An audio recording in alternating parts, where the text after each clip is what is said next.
Olá, bom dia. Hoje é segunda-feira, 18 de fevereiro de 2019 e a gente começa o Bom Dia News aqui pela sua O Dia TV, afiliada da Rede TV no Piauí, canal 23.1.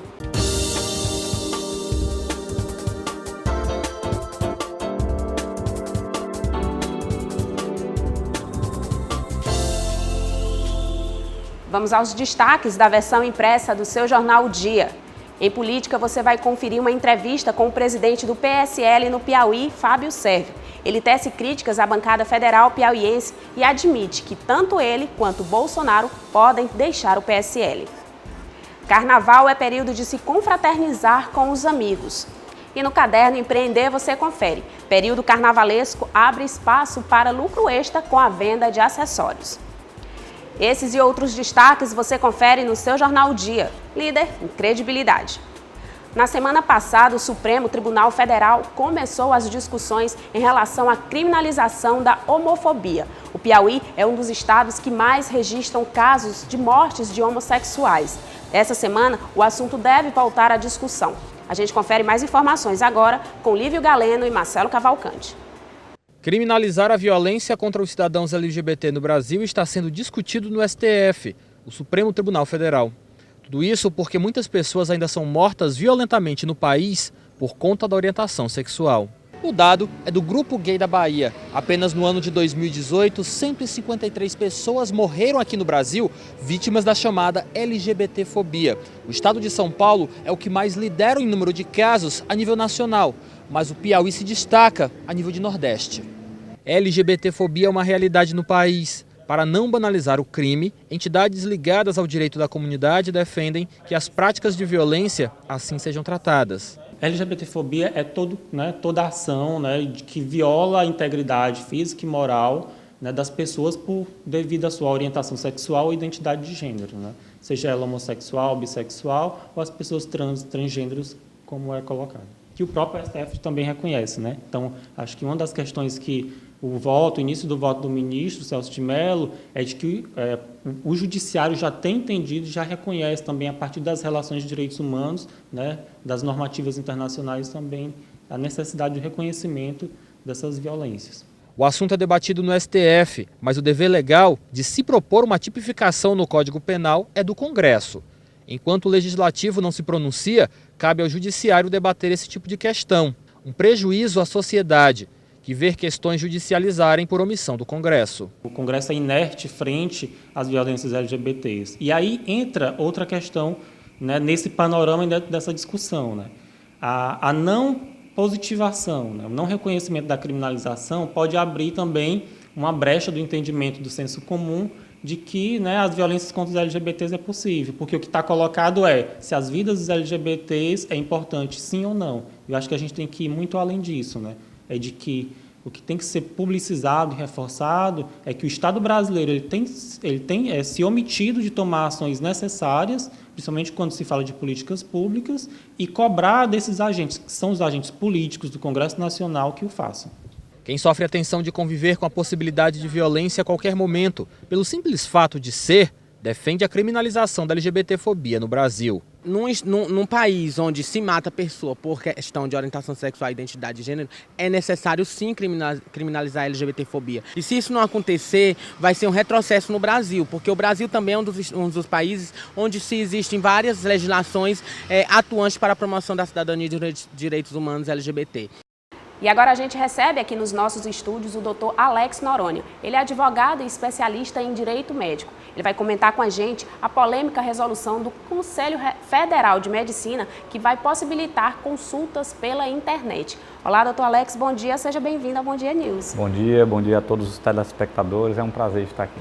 Dr. Alex, primeiramente eu queria que o senhor explicasse o que é a telemedicina, que contém nessa resolução do Conselho.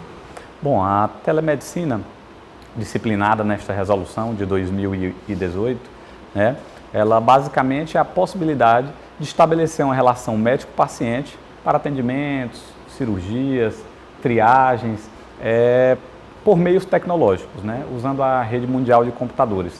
Então, essa resolução veio a disciplinar, definir primeiramente e também permitir que isso seja utilizado no Brasil. embora a regra, pelo Código de Ética Médica, seja a consulta pessoal, né? Então isso veio a disciplinar essa telemedicina, que para bem da verdade já é debatida a nível mundial desde 1999, com a Declaração de Tel Aviv, né? Então isso já vinha sendo debatido a nível mundial e o Conselho Federal de Medicina veio agora, através de uma resolução, disciplinar essa telemedicina.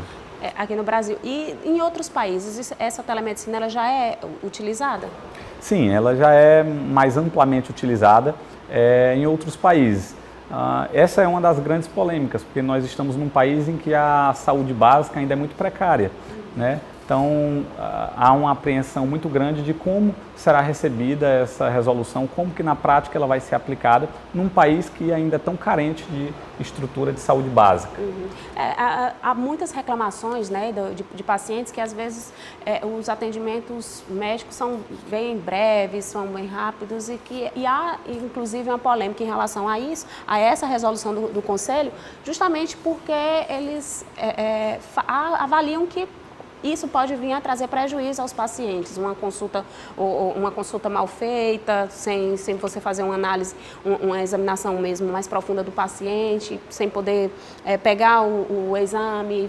Como é que o senhor avalia essas polêmicas que estão surgindo em relação a esse assunto, doutor Alex? É natural que hajam inúmeras polêmicas com relação ao tema, né? É até importante que esses debates sejam feitos no país. Uma das críticas é exatamente que a resolução foi feita de forma muito assodada, né? Sem amplo debate entre os profissionais envolvidos, entre os especialistas da área. O debate é importante. De fato, uma das apreensões dessa resolução é que a nossa saúde básica já fragilizada, com atendimentos precários, sem o contato pessoal do profissional médico, esse atendimento possa até ser mais sucateado. Mas é importante dizer que esse teleatendimento fica a critério do profissional médico, né? A resolução traz uma série de disciplinas com relação ao teleatendimento, então não é tão simples praticar o teleatendimento, quer seja consulta, quer seja diagnóstico. Então é mais complexo do que amplamente se divulga e não vai ser tão simples ser implementado assim. Então, mesmo na saúde básica, eu creio que não vai ser tão fácil praticar o teleatendimento, né? Nós precisamos ver como que na prática isso vai se adequar. Por essa resolução, esse teleatendimento ele precisa ser uma coisa consensual entre o paciente e o médico? Sim.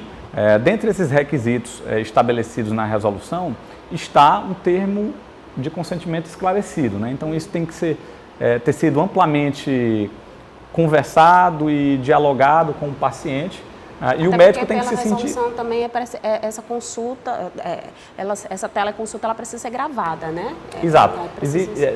E além do mais, né, há necessidade de atendimentos presenciais prévios, né? Então, principalmente com relação à consulta. Então, assim, na nossa análise é bem complexo o exercício dessa telemedicina, como a resolução prevê. Então, nós acreditamos, inclusive, que somente serviços de saúde bem estruturados poderão testar esse teleatendimento. Então, na prática, nós vamos ter que aguardar para ver como que isso vai ser recebido pela sociedade médica. Então, eu acredito que aqui no Brasil, apesar dessa discussão, o senhor falou que em outros países, né, ela já é bem antiga, mas pode vir a sofrer resistência à implantação dela aqui no Brasil. Sim, não só poderá, como já vem sofrendo. Já existem ações civis públicas, inclusive, existe uma ação civil pública que foi protocolada um dia depois da publicação, dia 7 de fevereiro, pelo Sindicato dos Médicos do Pernambuco, que estão combatendo a eficácia dessa resolução. Então, assim, não é nem impossível que o Conselho Federal de Medicina tenha de suspender a eficácia dessa resolução ou eventualmente, amplificar esse debate antes de que ela venha a ser implementada na prática. Faltou uma discussão maior com a população também, para poder explicar como é que seria esses pontos dessa resolução? Só acredito que faltou um debate mais amplo? Talvez. Esta é uma das grandes reclamações dos profissionais médicos de saúde, né? Exatamente de que essa resolução não foi amplamente debatida. Particularmente eu entendo que não só o debate é importante, como um experimento, né? Como toda e qualquer reformulação, remodelação de modelos de trabalho devem ser precedidos de uma experimentação. Agora, que é importante ter esse tipo de debate, certamente, né? Nós não podemos olvidar nem deixar para trás toda essa tecnologia que vem assolando o nosso dia a dia. Então, elas têm de ser consideradas, mas sempre com experimentos, com um debate amplo, principalmente em profissões que envolvem, como no caso a medicina, a saúde, a vida das pessoas. Certo. Ok, pois era isso, doutor Alex. Eu agradeço, né, a sua participação, seus esclarimentos aqui para os nossos telespectadores. Eu que agradeço, é sempre um prazer tratar sobre um tema tão importante quanto este. Vou estar sempre à disposição. Para estar aqui com a gente em outras oportunidades. Tá Obrigado. Bom? E agora a gente vai para um breve intervalo comercial e na volta vamos falar sobre o carnaval. Fica ligadinho que o Bom Dia News volta já.